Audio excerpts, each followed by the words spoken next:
Amém, bom dia, paz do Senhor Jesus, todos felizes, amém. Louvemos ao Senhor, porque viemos aqui para louvá-lo, amém. Senhor Deus e Pai, graças por mais um dia, por mais uma semana, por mais uma oportunidade de estar na tua casa e poder então te adorar, te louvar, glorificar e exaltar o teu santo nome. Por isso também, Senhor, nós vencemos o mundo com a tua graça. Muito obrigado, Senhor. Com a tua graça sobre os nossos pensamentos, nós pedimos a tua graça sobre as nossas emoções, sobre os nossos sentimentos, para vencermos os conceitos mundanos, os pensamentos mundanos, os princípios e filosofias que este mundo tenta nos enredar, porque essa é a vitória que vence o mundo, a nossa fé em Ti, Senhor nosso Deus. A Tua palavra que não se aparta da nossa boca, a Tua palavra que não se aparta do nosso coração, seja louvado, seja engrandecido, seja exaltado, em nome de Jesus. Amém. Digam graças a Deus. Maior que o grão de areia, temos a pedra, maior que a pedra, temos o monte, maior que o monte, a cordilheira vem, maior que tu, porém, não há ninguém. Não há ninguém maior que tu, meu Deus. Não há ninguém que se compare a ti. Não há no mundo ou lá no céu também, porque maior que tu não há ninguém. Maior que a lua, temos a terra. Maior que a terra, temos o sol. Maior que o sol, o universo, enfim, maior que tu, porém, não há ninguém. Não há ninguém maior que tu, meu Deus. Não há ninguém que se compare a ti. Não há no mundo ou lá no céu também, porque maior que tu não há ninguém. Maior que o animal, temos o homem. Maior que o homem, temos o anjo. Maior que o anjo, arcanjo e querubins. Maior que tu, porém, não há ninguém. Não há ninguém maior que tu, meu Deus. Não há ninguém que se compare a ti. Não há no mundo ou lá no céu também, porque maior que tu não há ninguém. Glória a Deus. Amém. Vamos abrir nossas Bíblias no livro de Provérbios, capítulo 4. Vamos ler o verso 23. Provérbios 4, 23. Amém? Sobre tudo o que se deve guardar, guarda o coração, porque dele procedem as fontes da vida. Mais uma vez, leia comigo, por favor. Sobre tudo o que se deve guardar, guarda o coração, porque dele procedem as fontes da vida. Agora vamos para o Evangelho de Marcos, capítulo 7.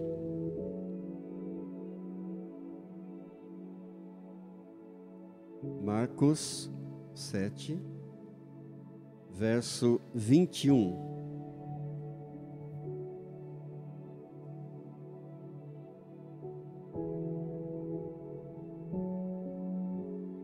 Amém? Acharam? Marcos 7, 21 ao 23.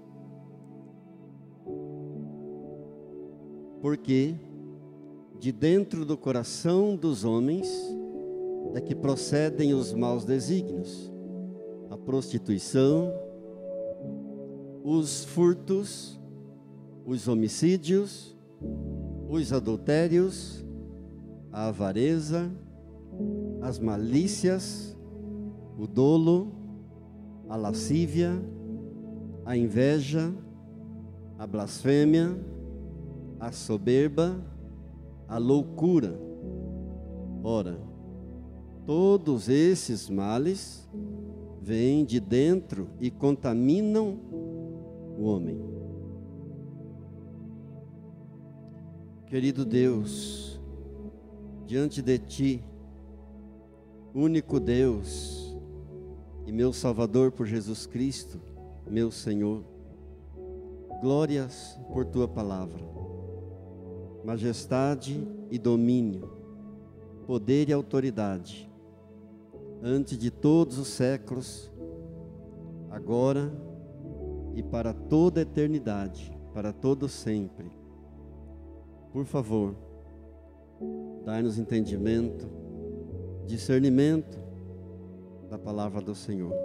Ajuda-nos nas nossas fraquezas, nos abençoa com a Tua paz, e daremos a Ti sempre a glória, a honra, o poder e o louvor, em nome de Jesus. Amém.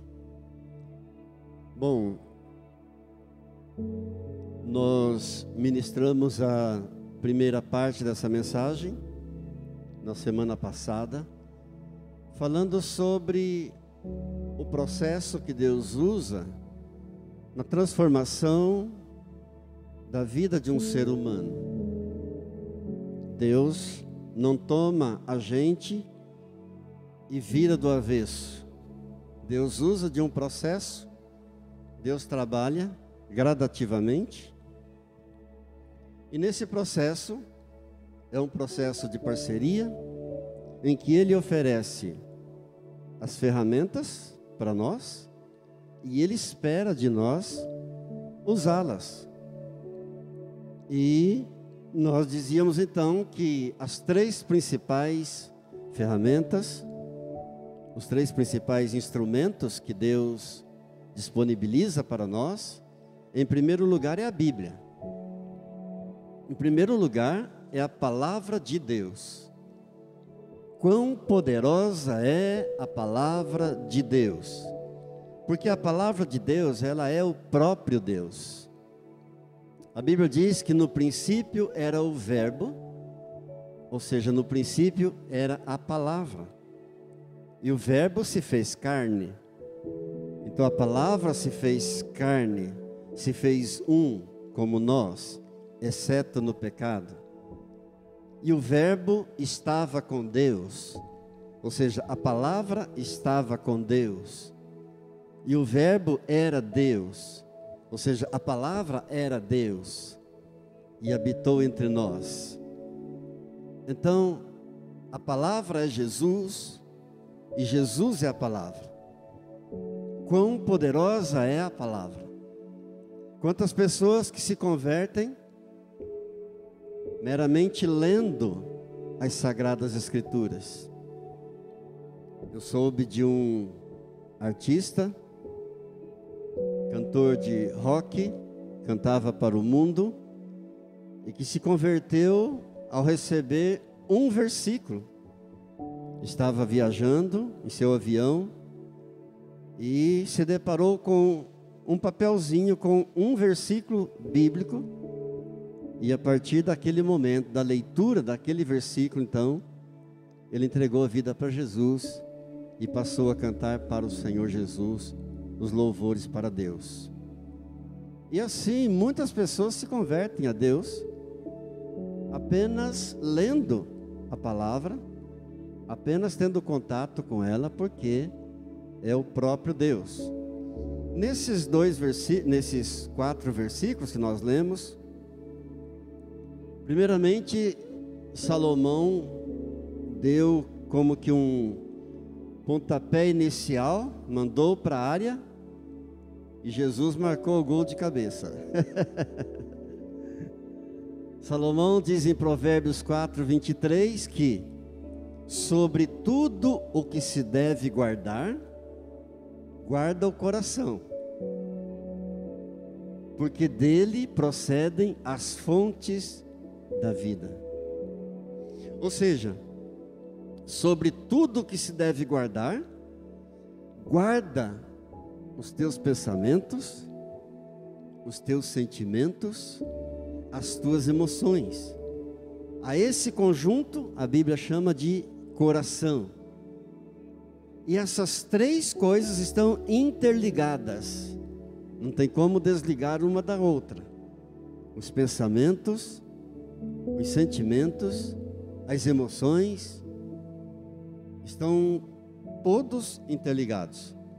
Por isso, sobre tudo o que se deve guardar, guarda o coração. Aí o Senhor Jesus completa, é como se um versículo completasse o outro.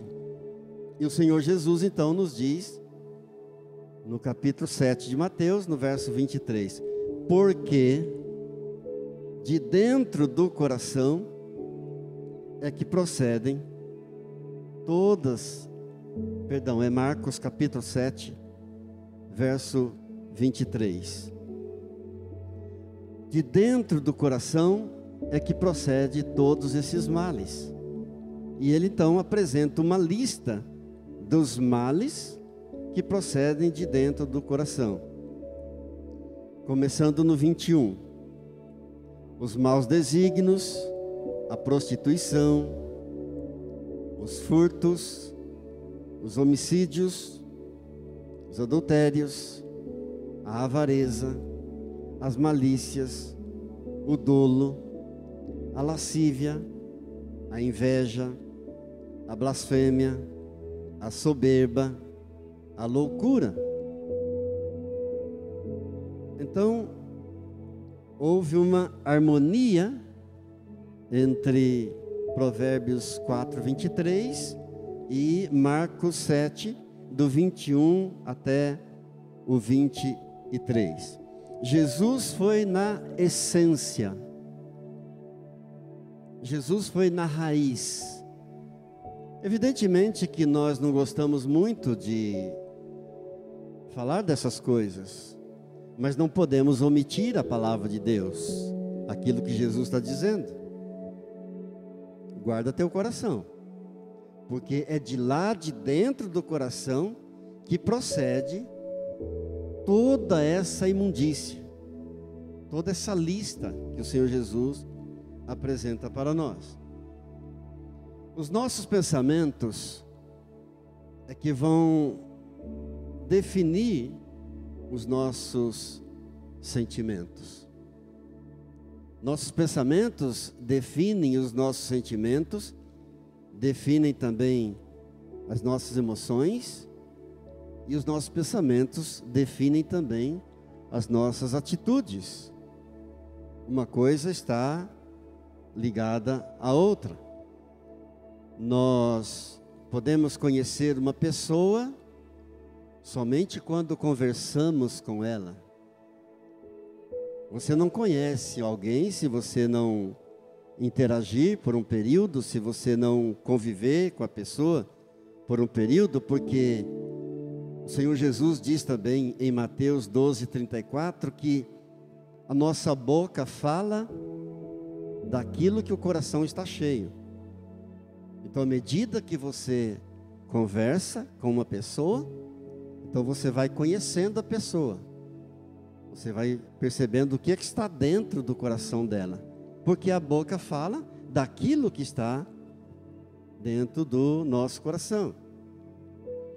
E se qualquer pessoa quiser ter a sua vida transformada por Jesus, precisa mudar o padrão dos pensamentos. Isso é fato. Não tem como uma vida ser transformada, ser melhorada, se não mudar o padrão dos pensamentos. Por exemplo, como é que uma pessoa se torna cristã? Alguém se torna cristã através do arrependimento. E o que é o arrependimento, senão uma mudança de pensamento? Ela pensava de uma maneira. Ela achava que aquelas atitudes, aquele modo de vida era normal. Mas à medida em que houve uma mudança do pensamento, houve um arrependimento, então ela se tornou cristã. Mudou o pensamento, mudou a perspectiva. Então, vai haver uma transformação de vida. Quando nos tornamos cristãos, nós mudamos as nossas perspectivas sobre muitas coisas,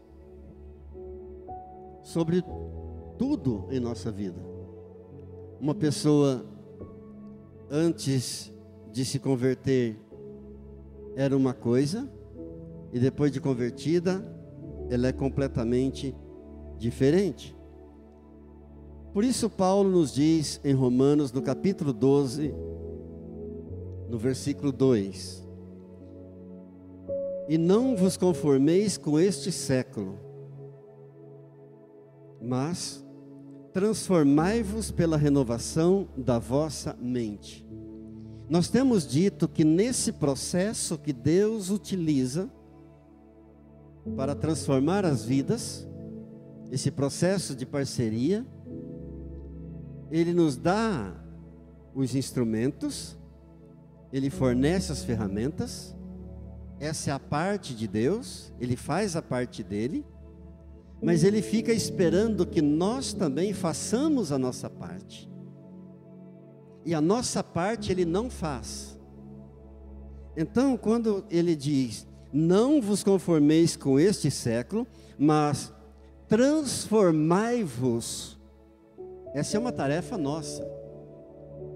Transformai-vos pela renovação da vossa mente, para que experimenteis qual seja a boa, agradável e perfeita vontade de Deus.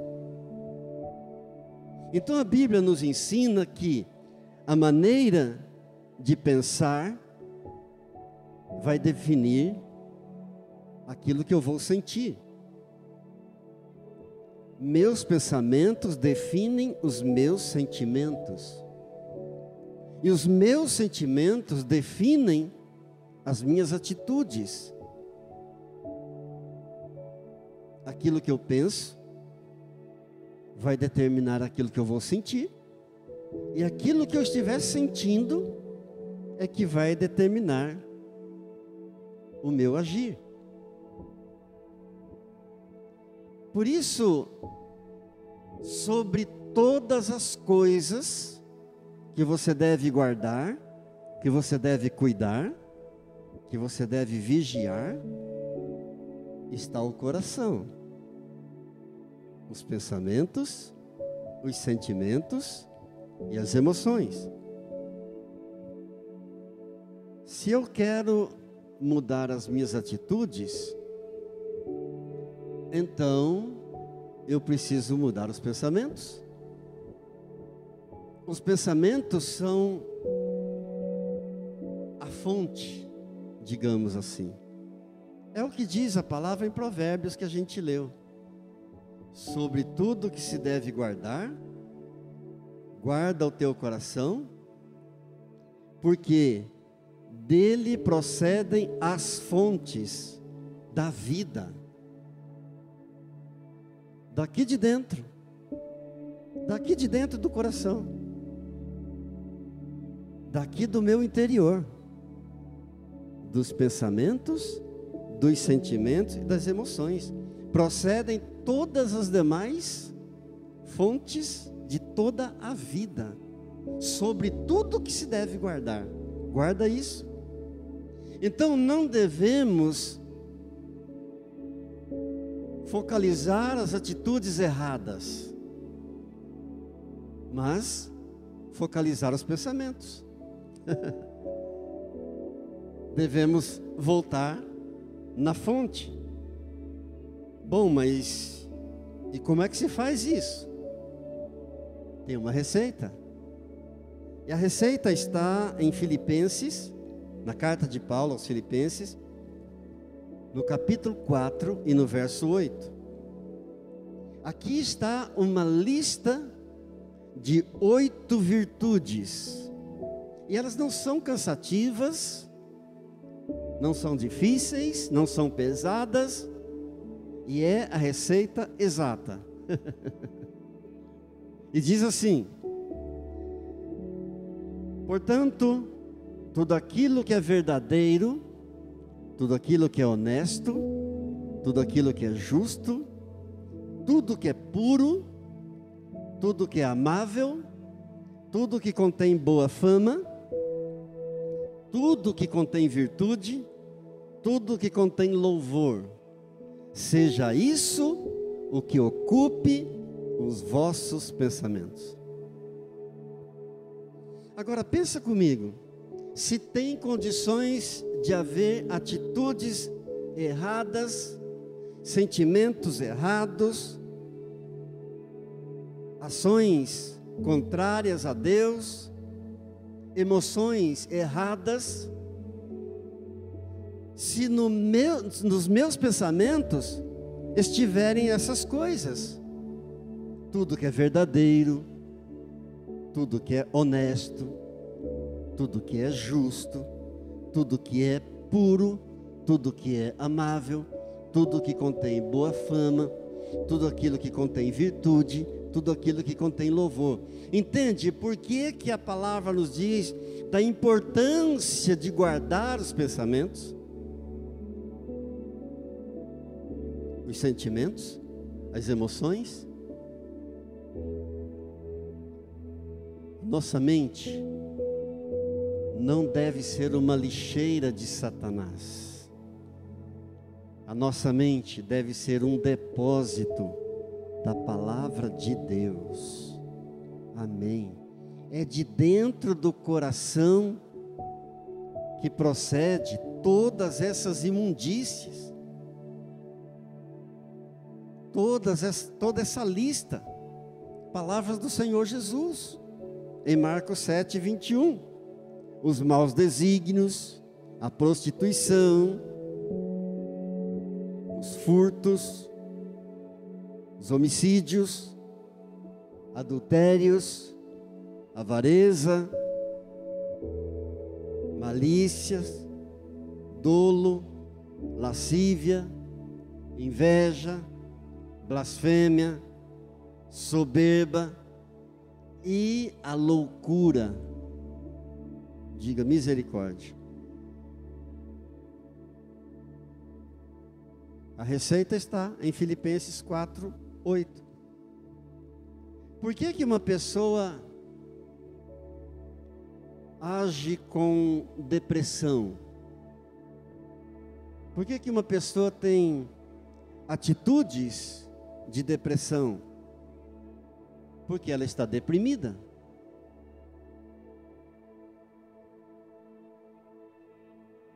está tendo pensamentos deprimentes. Aqueles pensamentos deprimentes estão fazendo ela agir com depressão, ter atitude de depressão. E aí a pessoa não quer Jesus. Não, eu não largo a minha religião. Não deixo a minha religião. A pessoa prefere a religião. Mas a religião não muda. A religião não transforma. A religião não liberta. Pelo contrário, a religião aprisiona. E aí a pessoa vai para a medicina. Ela não quer Jesus. Ela quer a religião não liberta, escraviza. Aí vai para a medicina. E na medicina ela se enche de remédios. E a sua mente fica dopada. Enquanto a mente está dopada, ela não age com depressão, porque está dopada. Mas quando passa o efeito dos medicamentos, a depressão volta. Diga, só Jesus liberta. Por isso Jesus diz, João 8:32, e conhecereis a verdade, e a verdade vos libertará. A verdade é Jesus, a verdade é a palavra, mas a pessoa quer ficar na religião, quer ficar na religiosidade, e não tem libertação. Quando a mente está firmada na verdade, firmada na palavra de Deus, aquela pessoa vive com o tipo certo de pensamentos com os quais ela deve viver, porque a mente está firmada na palavra de Deus. Então ela passa a viver com o tipo de pensamento correto.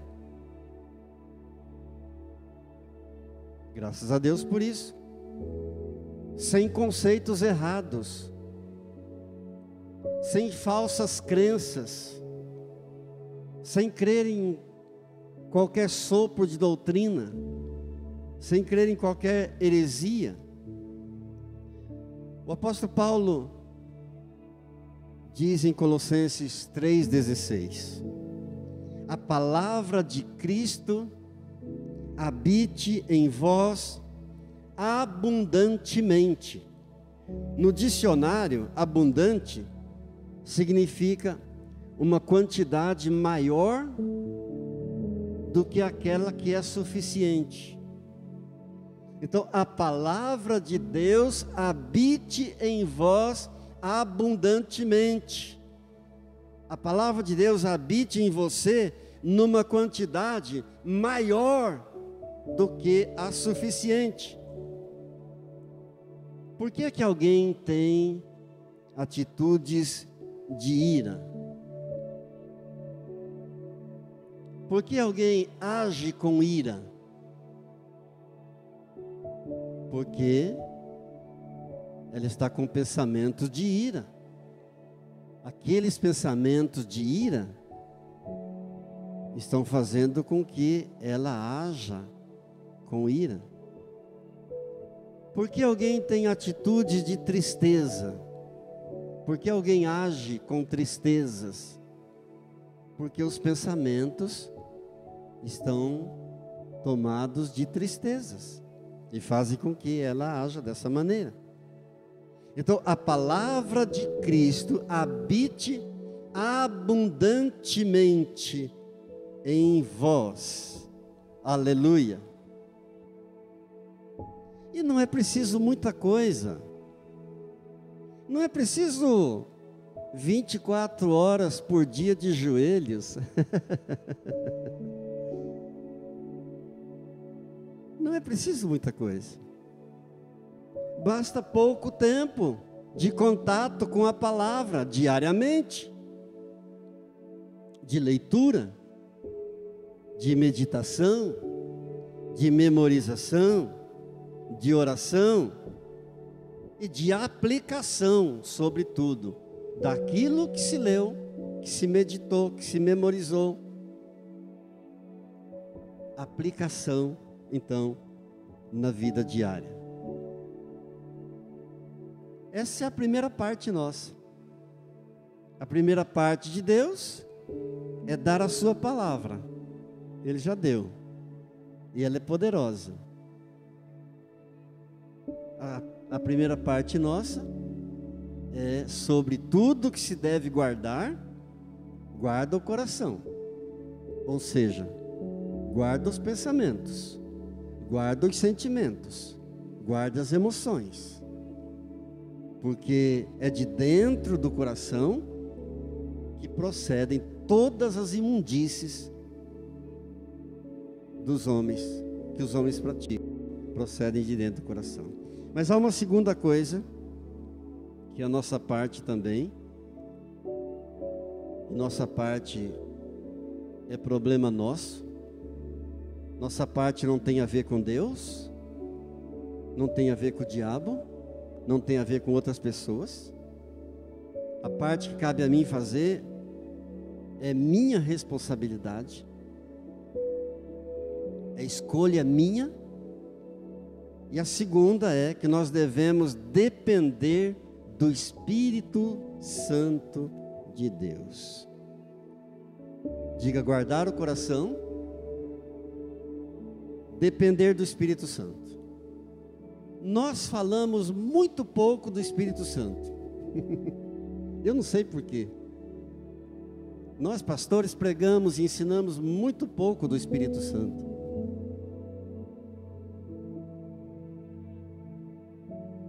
Nisso também nós podemos optar em depender do Espírito Santo ou não. Eu posso escolher, eu posso optar por isso. Amados, e quando nós deixamos de fazer a nossa parte, Deus não fica preocupado. Deus não muda. Se eu não faço a minha parte, Deus simplesmente se afasta de mim. Ele já fez a parte dele. Tudo que ele tinha que fazer, ele já fez.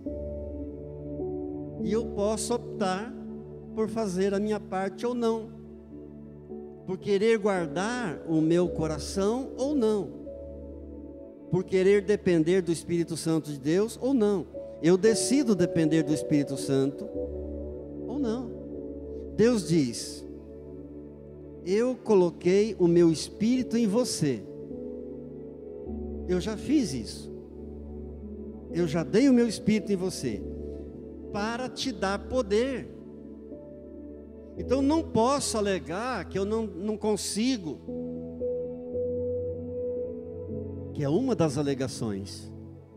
Não, pastor, eu quero sair disso, mas eu não consigo. Deus está dizendo: eu já te dei o meu Espírito para te dar poder. Está em Atos capítulo 1, verso 8. Mas recebereis poder ao descer sobre vós o Espírito Santo, e sereis minhas testemunhas, tanto em Jerusalém, como em toda a Judéia e Samaria, até aos confins da terra. Eu já te dei o meu Espírito para te dar poder. Diga glória a Deus. Pastor, todos os cristãos têm o Espírito Santo? Sim. Todos os cristãos têm o Espírito Santo. É a palavra que está dizendo. Já foi derramado em profusão. Já nos foi outorgado para nos dar poder. Então, por que é que nem todos os cristãos têm o poder de Deus? Se todo cristão tem o Espírito Santo, por que que nem todo cristão tem o poder de Deus? Porque o Espírito Santo está abafado dentro dele. O Espírito Santo já foi dado para dar poder a ele. Mas se estiver abafado, não haverá poder. E Jesus dá uma bela ilustração em relação a isso. Lá no Evangelho de João, no capítulo 15, no verso 5, ele diz assim: eu sou a videira, vocês são os ramos. Se alguém permanece em mim, olha, se alguém permanece em mim, aqui está claro a nossa liberdade de escolha. Eu posso optar por permanecer nele ou não, por obedecer ele ou não, por guardar os meus pensamentos, o meu coração ou não. Eu posso optar por depender do Espírito Santo de Deus ou não. Se alguém permanece em mim e eu nele, porque se alguém não permanecer em mim, eu também não permaneço nele. Mas se alguém permanece em mim e eu nele, esse dá muito fruto, porque sem mim nada podeis fazer. Olha a parceria. Aqui está bem clara a parceria do processo que Deus utiliza na nossa transformação da nossa vida. Se alguém permanece em mim e eu nele, esse dá muito fruto, porque ele está em mim e eu também estou nele. Então haverá muito fruto, porque sem mim nada podeis fazer. Então, nessa ilustração maravilhosa de Jesus, de que ele é uma videira, uma parreira, e nós somos os raminhos, é uma ilustração maravilhosa. Nessa ilustração, o ramo depende completamente da videira. O ramo tem que estar nela, na videira, ligado na parreira. Senão não haverá frutos. Não tem como. É um trabalho interior. Estamos falando de coisas interiores, estamos falando de coisas espirituais. Jesus está usando coisas naturais para entendermos as coisas espirituais. Ele está usando um pé de uva para entendermos coisas espirituais. É um trabalho interior, é o fruto do Espírito. E talvez você pergunte: pastor, como posso saber se eu estou permanecendo em Jesus? Como eu poderia saber se eu estou, de fato, dependendo de Jesus, se eu estou preso nessa videira? Será que eu estou ligado mesmo? É simples. Olha para a tua vida de oração. É simples. Basta olhar, examinar a sua vida de oração. Quando você ora, por quais motivos você ora? Por quais coisas você ora? Essas coisas pelas quais você ora, são elas que mantêm você ligado na videira que é Jesus. As motivações da tua oração fazem você permanecer ligado em Jesus. Suponhamos que alguém ore pela conversão da família.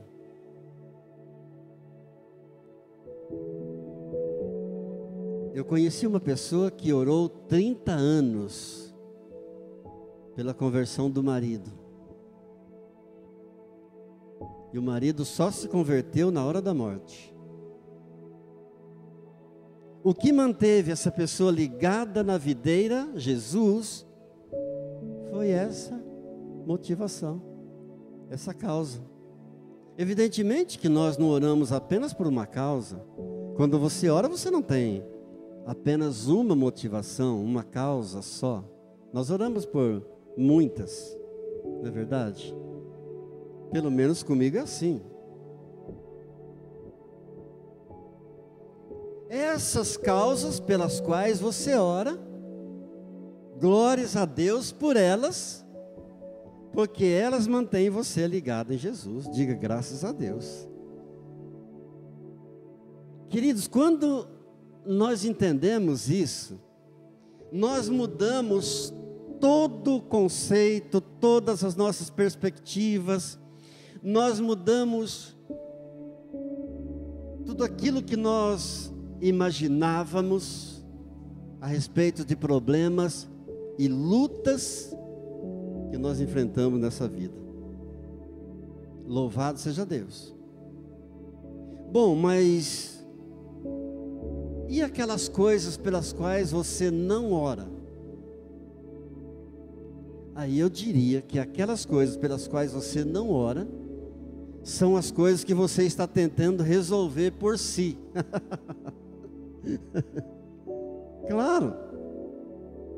Se eu tenho uma causa e oro por ela, e essa causa e essa oração, esse é o motivo, é por causa disso que eu estou ligado na videira, eu tenho uma causa, mas eu não oro por ela, significa que eu estou querendo fazer pela força do meu braço, que eu não estou colocando na dependência de Deus, tentando fazer sozinho. E o segredo da dependência do Espírito Santo é a gente orar incessantemente. Esse é o segredo da nossa dependência de Deus.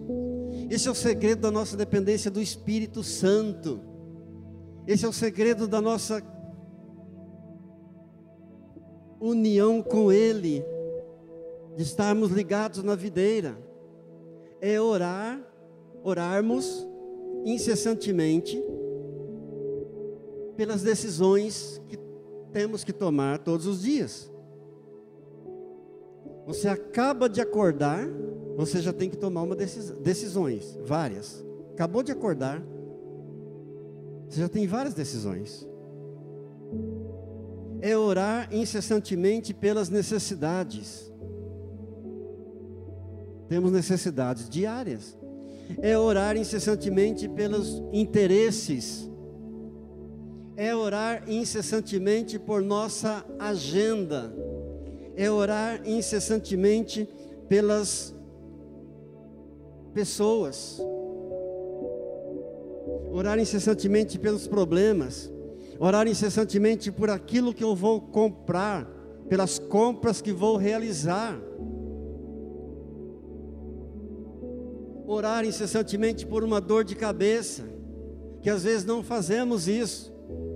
Antes de orar por é uma simples dor de cabeça, nós vamos primeiro ao comprimido. É orar pela roupa que eu vou usar, pela roupa que eu vou comprar, pela compra que eu vou fazer. E vou dizer uma coisa para os irmãos. Quando nós aprendermos a orar por todas as coisas,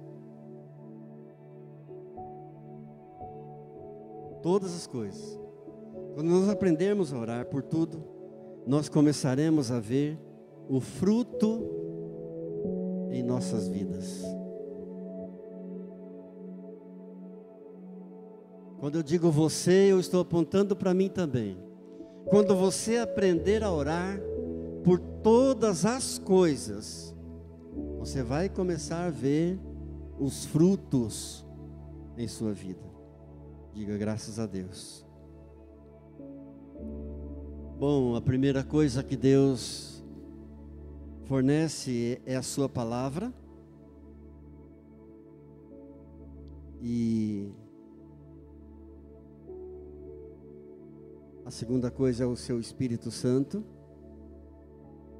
A primeira coisa da nossa parte, nós temos que fazer é escolher e guardar cuidadosamente o coração, os pensamentos, os nossos sentimentos, as nossas emoções.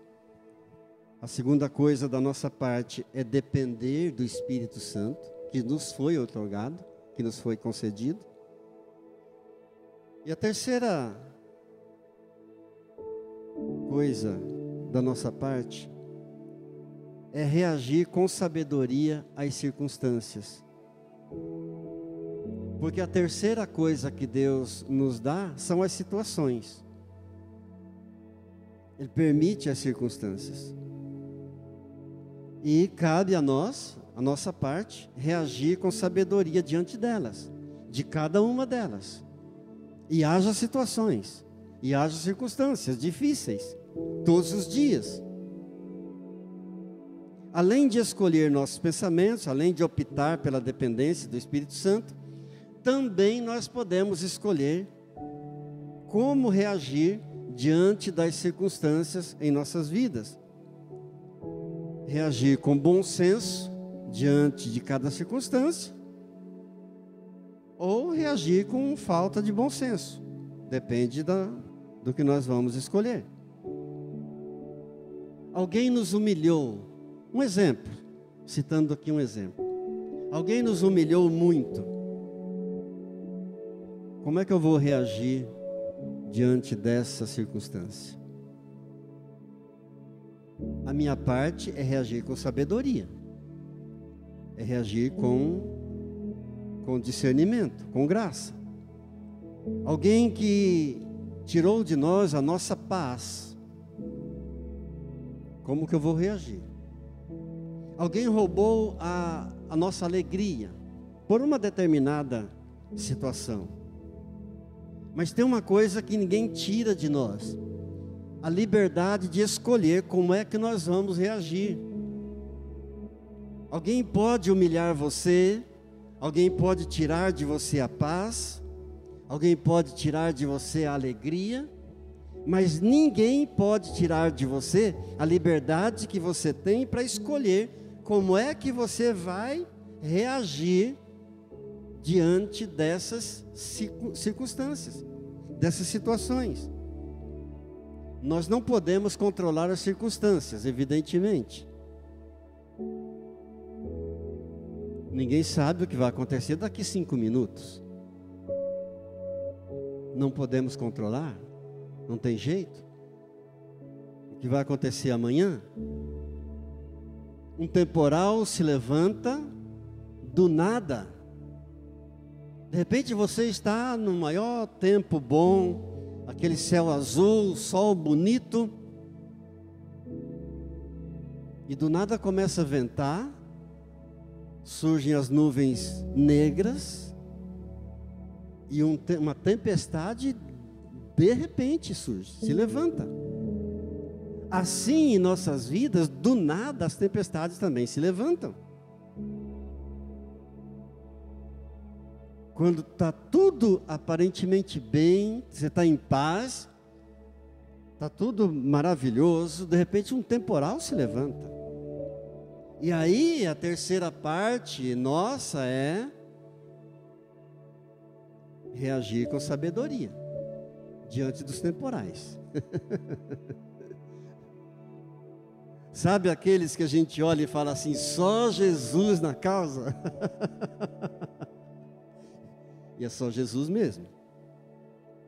Mas podemos controlar como vamos reagir diante dessas causas, dessas tragédias.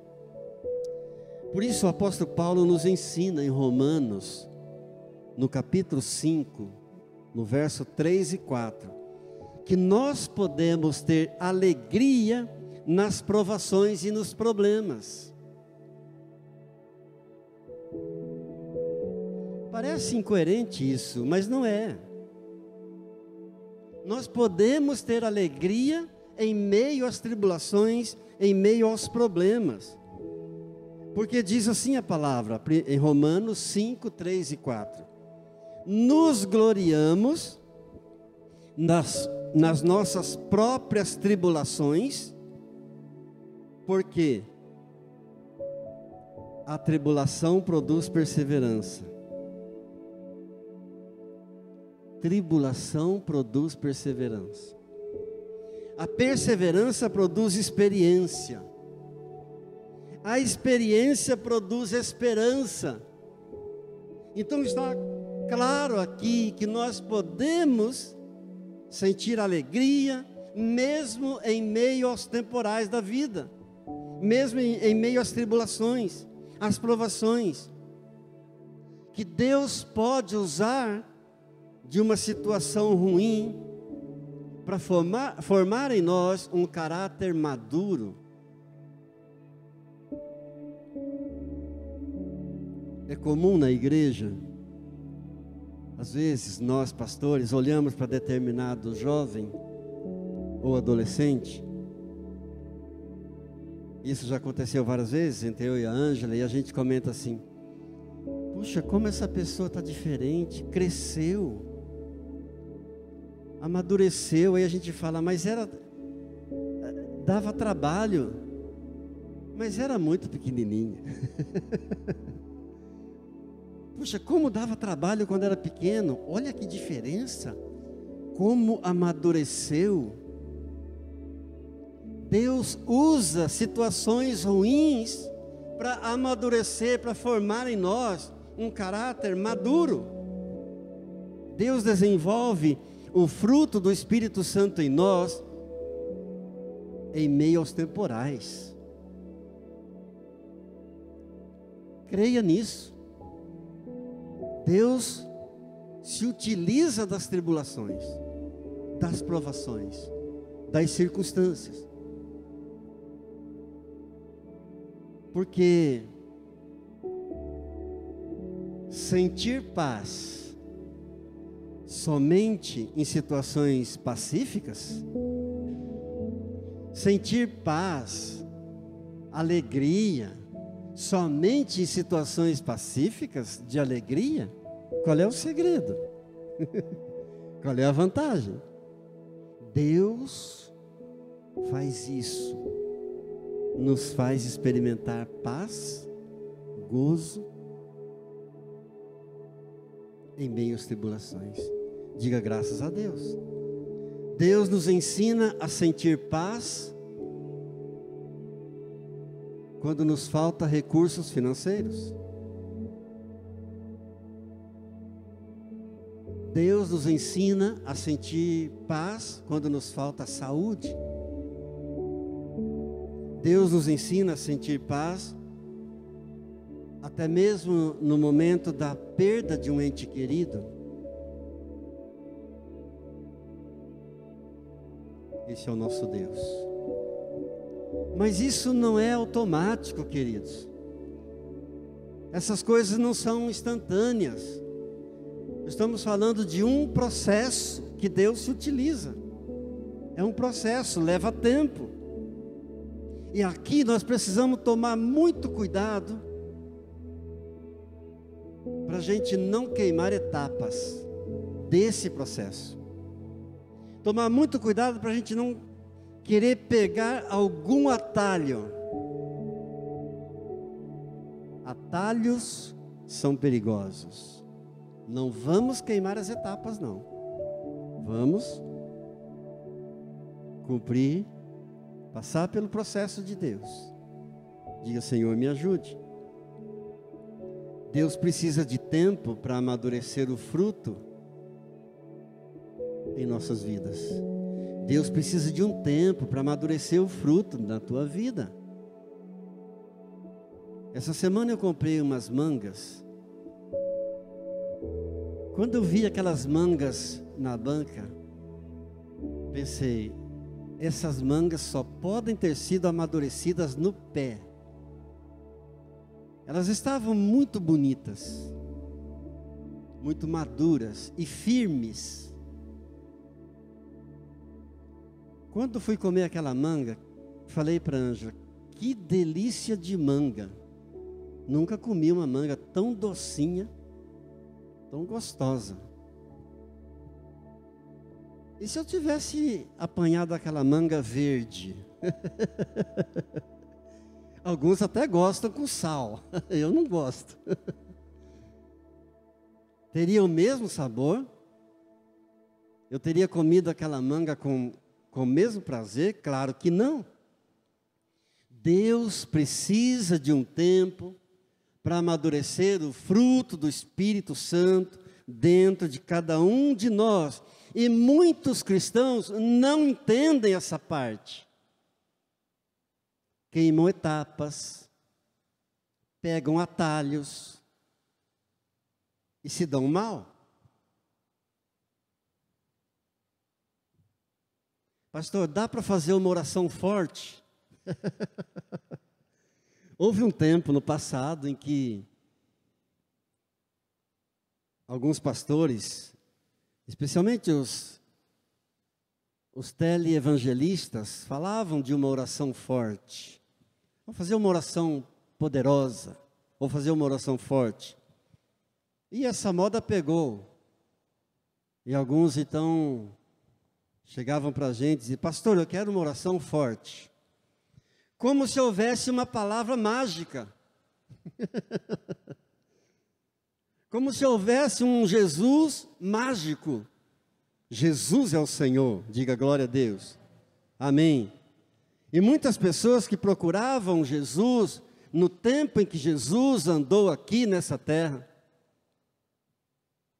muitas pessoas que procuravam por Ele, iam embora decepcionados, desiludidos, porque não tem mágica com Jesus.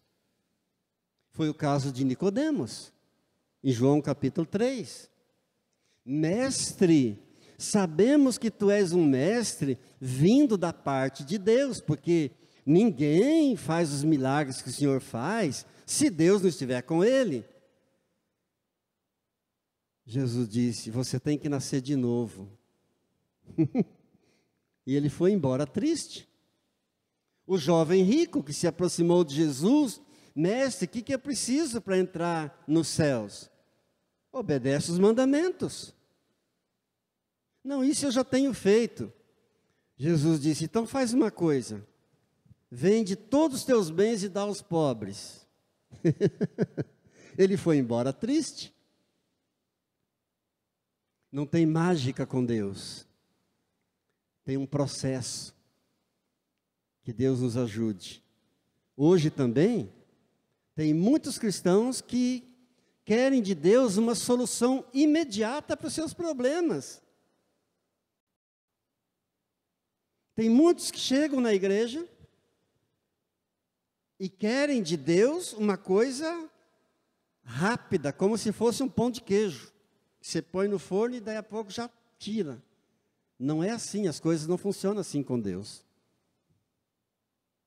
Há um processo. E Deus precisa de um tempo para amadurecer o fruto. Você pode até colher o fruto antes, mas vai estar azedo. Vai ter que comer com sal. O melhor é esperar o tempo certinho e saborear o fruto docinho, porque foi colhido na hora certa. Diga graças a Deus. Poucos querem se converter de verdade. Muitos querem uma solução rápida, uma solução para hoje, para ontem. Mas poucos querem se converter verdadeiramente. Muitos querem sair de um problema que estão afligindo, que as estão afligindo, mas elas não querem o processo de Deus. Não querem uma conversão verdadeira. Que Deus nos ajude, amém, queridos? Que Deus nos dê graça, hoje, nesse momento, e a cada dia da nossa vida, a cada manhã. Que nós, como raminhos dessa videira, possamos permanecer ligados. Só assim haverá frutos. Pela graça e misericórdia dEle, nós permaneceremos fiéis até o fim. Diga: serei fiel ao meu Deus até o fim. Continue a sua oração. Você pode começar dizendo a Deus agora mesmo que você deseja ser um cristão fiel até o fim, mas um cristão produtivo, Você pode dizer a Ele agora que você deseja ser um cristão frutífero, que você deseja cooperar com o plano dEle, que você deseja cooperar com esse processo, fazendo a sua parte, se entregando à leitura da palavra de Deus, se entregando ao estudo, à memorização, à meditação da Bíblia. Peça agora que Deus use a palavra dele e transforme o seu modo de pensar. Convide agora o Espírito Santo a reinar livremente em sua vida.